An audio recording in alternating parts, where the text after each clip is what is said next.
السلام عليكم ورحمة الله تعالى وبركاته. الحمد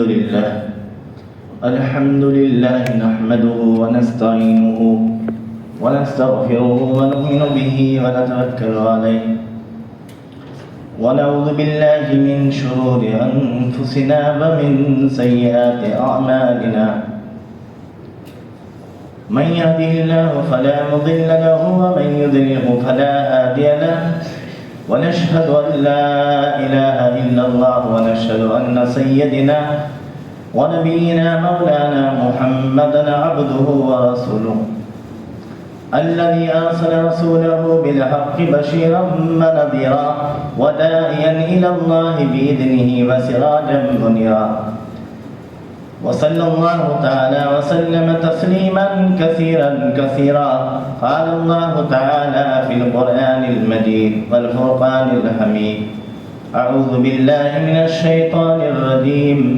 بسم الله الرحمن الرحيم. والفجر وليال العشر. وإذا قال الله تعالى: اليوم أكملت لكم دينكم وأتممت عليكم نعمتي ورضيت لكم الإسلام دينا. وقال نبينا صلى الله عليه وسلم: صيام يوم عرفة أحتسب على الله أن يكفر السنة التي قبله والسنة التي بعده، أو كما قال عليه الصلاة والسلام.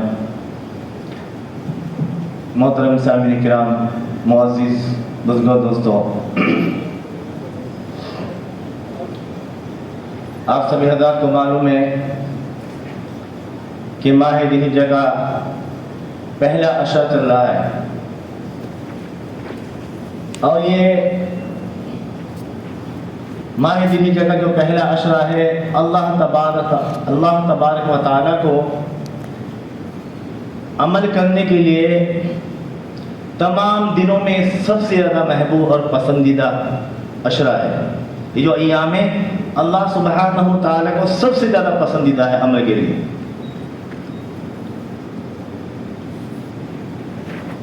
حدیث میں آتا ہے، آپ صلی اللہ علیہ وسلم فرماتے ہیں: ما من ایام احب الی اللہ ان یتعبد له فیہا من عشر ذی الحجہ۔ تو یہ اتنا پسندیدہ عشرہ ہے، یعنی اس مہینے کے پہلے 10 دن۔ اور گزشتہ جمعہ میں نے حدیث بھی پیش کی تھی: یعدل صیام کل یوم منہا بصیام سنۃ، یعنی اس عشرے کا ایک دن کا روزہ 1 سال کے روزوں کے برابر ہے۔ وقیام کل لیلۃ منہا بقیام لیلۃ القدر، اور ایک رات کی عبادت شب قدر کی عبادت کے برابر ہے۔ تو غد یہ عشرہ انتہائی فضیلت والا عشرہ ہے، اور اس عشرے کا جو 9واں دن ہے، 9ویں تاریخ یعنی عرفے کا دن، اس کی فضیلت الگ سے ہے۔ نبی کریم صلی اللہ علیہ وسلم نے فرمایا: صیام یوم عرفۃ احتسب علی اللہ ان یکفر السنۃ التی قبلہ والسنۃ التی بعدہ۔ فرمایا کہ عرفے کا ایک دن کا روزہ کفارہ ہو جاتا ہے، گناہ کو بخش دیتا ہے بندوں کے پچھلے سال کے گناہوں کو اور آئندہ آنے والے سال کے گناہوں کو۔ یعنی اگر کوئی شخص عرفے کا ایک دن کا روزہ رکھتا ہے تو اس کے 2 سال کے گناہ معاف ہو جاتے ہیں، گزشتہ 1 سال کے جو سال گزرا ہے اور آنے والے 1 سال کے۔ ان یکفر السنۃ التی قبلہ والسنۃ التی بعدہ۔ تو محترم بزرگوں، دوستو، یہ ماہ ذی الحجہ کا پہلا عشرہ بڑا فضیلت والا ہے، اور میں نے جو خطبے کے آغاز میں جو آیت تلاوت کی ہے: والفجر وليال عشر، اللہ سبحانہ و تعالیٰ نے قسم کھائی ہے کہ قسم فجر کی اور قسم 10 راتوں کی، تو اس 10 راتوں سے مراد ماہ ذی الحجہ کے پہلے عشرے کی 10 راتیں ہیں۔ تو بس میں عرض کر رہا تھا کہ 9ویں تاریخ کا جو دن ہے عرفے کا دن یہ وہ دن ہے کہ جو حاجی کے لیے بہت بڑا دن ہے. اگر کوئی شخص حج کے لیے جاتا ہے 9 ذی الحجہ کو وہ وقوف عرفہ نہیں کرتا ہے, عرفے کے میدان میں نہیں ٹھہرتا ہے, تو اس کا حج نہیں ہوتا. وقوف عرفہ کرنا ہر ایک حاجی کے لیے لازم ہے. اور پھر آپ صلی اللہ علیہ وسلم نے فرمایا کہ کوئی دن بھی عرفے کے دن کے علاوہ ایسا دن نہیں ہے جس دن اللہ سبحانہ و تعالی بندوں کو جہنم سے سب سے زیادہ نجات دیتے ہو. اللہ سبحانہ و تعالی اپنے بندوں کو کثرت سے نجات عطا فرماتے ہیں جہنم سے. کس دن؟ عرفے کے دن. ایک حدیث کے اندر آتا ہے کہ اللہ سبحانہ و تعالی آسمان دنیا پر نزول فرماتے ہیں, اترتے ہیں. لیکن یہ بات ہمارے لیے جاننا ضروری ہے کہ اللہ کا آسمان پر آنا, نیچے آسمان پر نزول فرمانا, اس سے سیدھا مراد یہ نہیں کہ اللہ نیچے آسمان پر آتے ہیں, کیونکہ اللہ سبحانہ و تعالیٰ اترنے اور چڑھنے سے بالا کر ہے. اس کا مقصد یہ ہے, مطلب یہ کہ اللہ سبحانہ و تعالیٰ بندوں کے بہت قریب ہو جاتے ہیں, بہت زیادہ قریب. اسے سمجھانے کے لیے کہ اللہ سبحانہ و تعالیٰ نیچے نزول فرماتے ہیں اور فرشتوں سے کہتے ہیں کہ اے فرشتوں دیکھو میرے بندوں کو, میرے بندوں کو دیکھو, یہ میرے بندے دور دراز سے چل کر آئے ہیں, ان کے بال بکھرے ہوئے ہیں, ان کے کپڑے میلے ہیں, ان کے بدن پر کپڑوں پر گرد و غبار پڑا ہوا ہے, لبیک اللہم لبیک کا شور ہے. یہ میری محبت کے لیے آئے ہیں, میری رحمت کے امیدوار ہیں. میں تمہیں گواہ بنا کر کہتا ہوں کہ میں آج اپنے بندوں کو بخش دیا, تم گواہ رہو, میں ان کی مغفرت کر دیتا ہوں. ایک اور حدیث کے اندر آتا ہے کہ اللہ سبحانہ و تعالیٰ اپنے بندوں سے مخاطب ہو کر فرماتے ہیں کہ میرے بندو, آج اگر تمہارے گناہ بارش کے قطروں کی برابر بھی ہو, ریت کے ذروں کی برابر بھی ہو, پہاڑوں کی برابر بھی ہو, تو میں آج تمہارے گناہ کو معاف فرما دیتا ہوں, میں معاف کر دیتا ہوں. تو دیکھیے محترم دوستو, یہ کتنا مبارک دن ہے عرفے کا دن کہ اللہ سبحانہ و تعالی کثرت سے اپنے بندوں کی بخشش فرماتے ہیں. ایک حدیث کے اندر نبی کریم صلی اللہ علیہ وسلم نے فرمایا کہ غزوہ بدر کا دن تو مستشرہ ہے, وہ تو الگ ہے, اس کے علاوہ عرفے کے دن کی سوا کوئی دن ایسا نہیں ہے کہ جس دن شیطان سب سے زیادہ ذلیل ہو رہا ہو, سب سے زیادہ حقیر ہو رہا ہو, شیطان سب سے زیادہ غصے میں ہو. اور وہ اس لیے ہے کیونکہ جب وہ دیکھتا ہے کہ اللہ سبحانہ و تعالیٰ کثرت سے اپنے بندوں کے بڑے بڑے گناہ معاف فرما دیتے ہیں,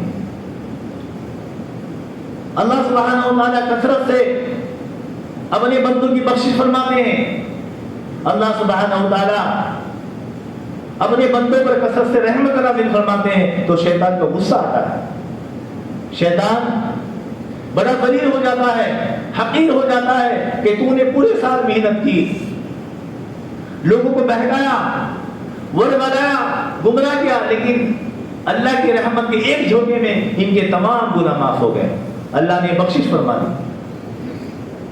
اس لیے محترم دوستو, عرفے کا دن بڑی فضیلت والا دن ہے.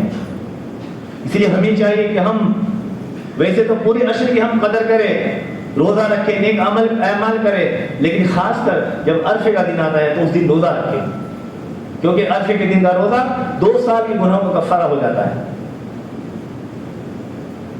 ایک مرتبہ یہودی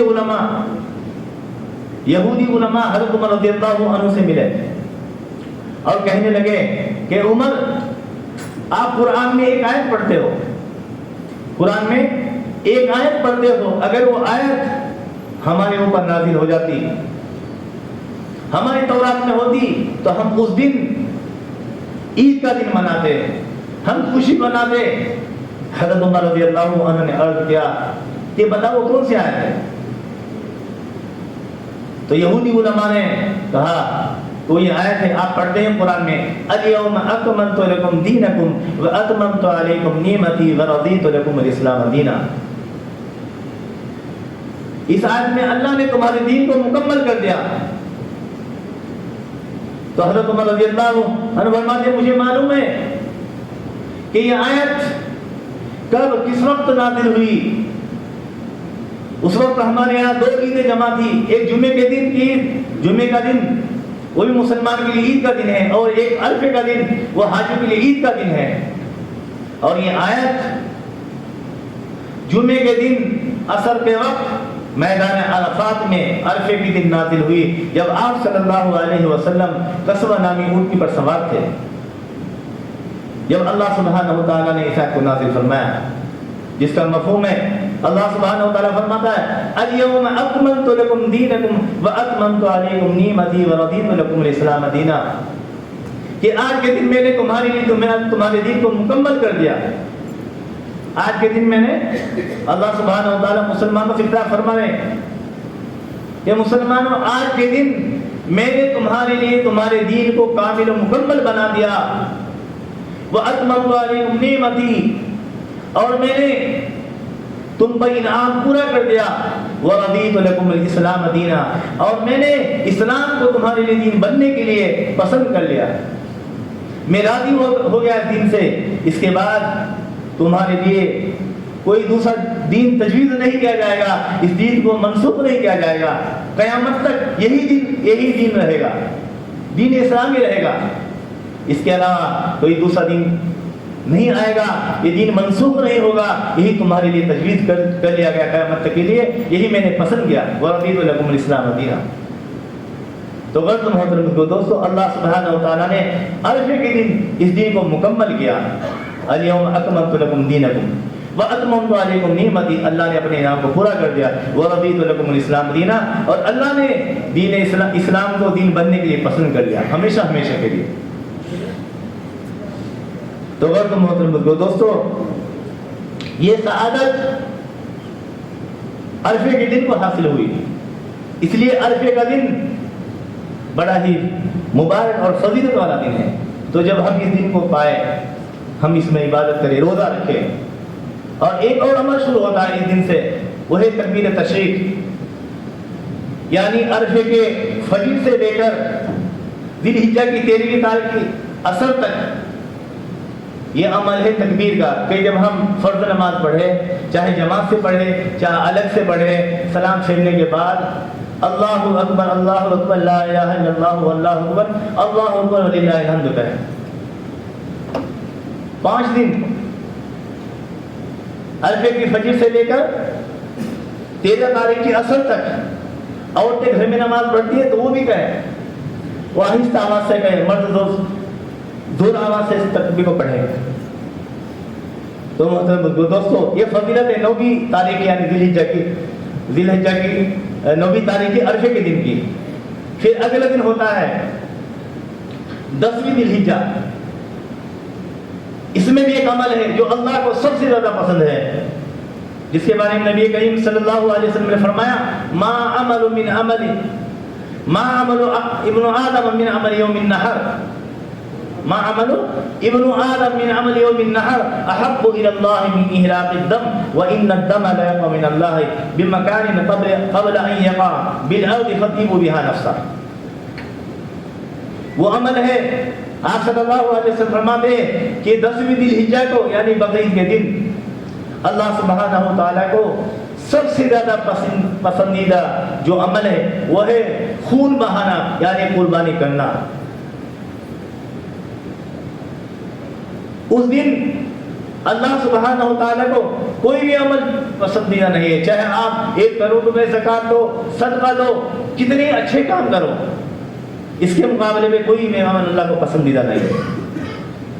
فرمایا قبل ان یقع بالارض فطیبوا بها نفسا، قربانی کا خون زمین پر گرنے سے پہلے اللہ کی بارگاہ میں مقبول ہو جاتا ہے.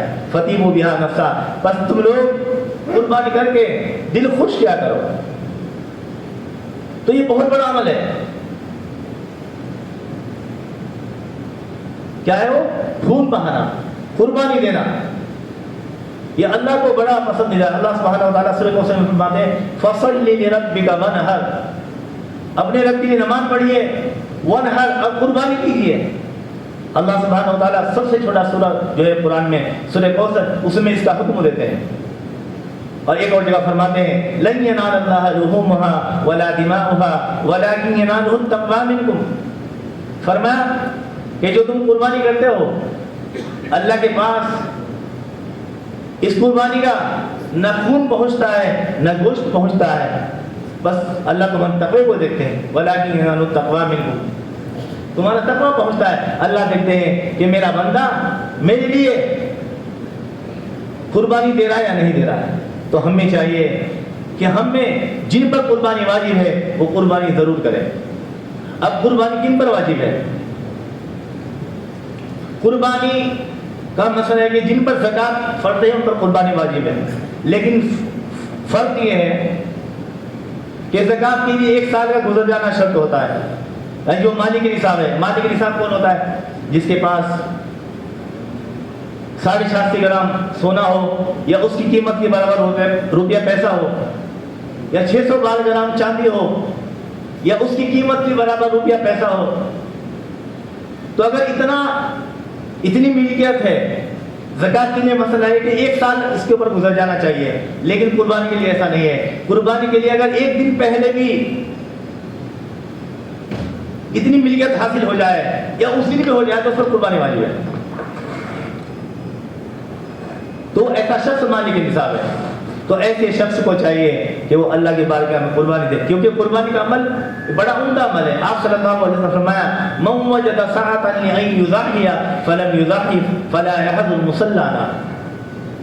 فرمایا کہ جس شخص پر قربانی واجب ہو، جو قربانی کرنے کی وسعت رکھتا ہو، من وجد سعة لأن يضحي فلم يضحي فلا يحضر مصلانا، اور قربانی کی وسعت ہونے کے باوجود وہ قربانی نہ کرے تو آپ صلی اللہ علیہ وسلم فرمایا کہ ایسا شخص ہماری عیدگاہ میں نہ آئے، عید کی نماز پڑھنے کے لیے نہ آئے. تو اس سے اندازہ لگتا ہے کس قدر سخت وعید فرما رہے آپ صلی اللہ علیہ وسلم ایسے لوگوں کے بارے میں جن پر قربانی واجب ہے، جو قربانی کی وسعت رکھتا ہے، اس کے بعد وہ قربانی نہ کرے. صحابہ کرام رضی اللہ عنہم اجمعین نے آپ صلی اللہ علیہ وسلم سے ایک مرتبہ دریافت فرمایا، پوچھا ما هذه الاضاحی یا رسول اللہ، کہ اللہ کے رسول قربانی کیا ہے؟ تو آپ صلی اللہ علیہ وسلم فرمایا سنت ابیکم ابراہیم علیہ السلام. فرمایا کہ تمہارے باپ ابراہیم علیہ السلام کا طریقہ ہے، ان کی سنت ہے. اس کے بعد صحابہ نے پھر اگلا سوال پوچھا، قالوا فما لنا فیہا یا رسول اللہ، کہ اللہ کے رسول اس میں کیا ملتا ہے؟ آپ صلی اللہ علیہ وسلم فرمایا بکل شاۃ حسنہ، ہر ایک بات کے بدلے میں ایک نیکی ملتی ہے. اس کے بعد پھر اگلا سوال پوچھا، قالوا فما الصوف فیہا یا رسول اللہ، کہ اللہ کے رسول اگر اون کے بالوں والا جانور ہو، بھیڑ بکریاں جس کو اتنے بال ہوتے ہیں کہ جو انگنت ہوتے ہیں، تو آپ صلی اللہ علیہ وسلم نے فرمایا کہ اس کے لیے بھی وہی ثواب ہے، ایک بال کے بدلے میں ایک نیکی ہے. تو محترم دوستو، آپ اندازہ لگائیے کہ جس جانور کو، جس بکری کو آپ قربان کرتے ہو، اس کی جسم پر کتنے بال رہتے ہیں، کوئی شخص بھی ان کو فوت نہیں کر سکتا. تو اتنی نیکیاں جو اس شخص کو ملتی ہے جو قربانی دیتا ہے. تو قربانی جس وسعت ہے تو بکرے میں دے سکتا ہے، بکرے میں ایک ہی حصہ ہوگا، اور اگر وسعت کم ہے تو اونٹ، گائے، بھینس میں دے سکتا ہے، اس میں 7 لوگ مل کے دے سکتے ہیں، اس میں 7 حصے ہوتے ہیں.